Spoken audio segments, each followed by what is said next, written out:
আসসালামু আলাইকুম এভরিওয়ান। আজকে আমি তৈরি করে দেখাবো দই পুলি পিঠা।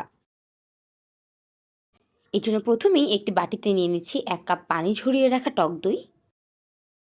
এখন দিয়ে দিচ্ছি হাফ কাপ কনডেন্স মিল্ক।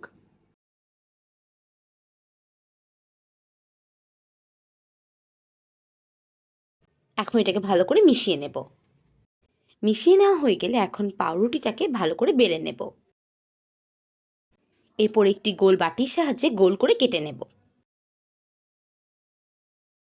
এখন চারপাশে একটু পানি লাগিয়ে ভেতরে দিয়ে দিচ্ছি তৈরি করে রাখা দই। এখন এটাকে ভালো করে চেপে চেপে আটকিয়ে নেব। এরপর গরম তেলে ভেজে নেব। এখন ভেজে নেওয়া হয়ে গেলে উপর থেকে দিয়ে দিচ্ছি ভেজে রাখা চিনি এবং তিল। তৈরি হয়ে গেল আমাদের সুস্বাদু দই পুলি পিঠা। এরকম আর নতুন নতুন রেসিপি পেতে লাইক, কমেন্ট এবং ফলো করুন।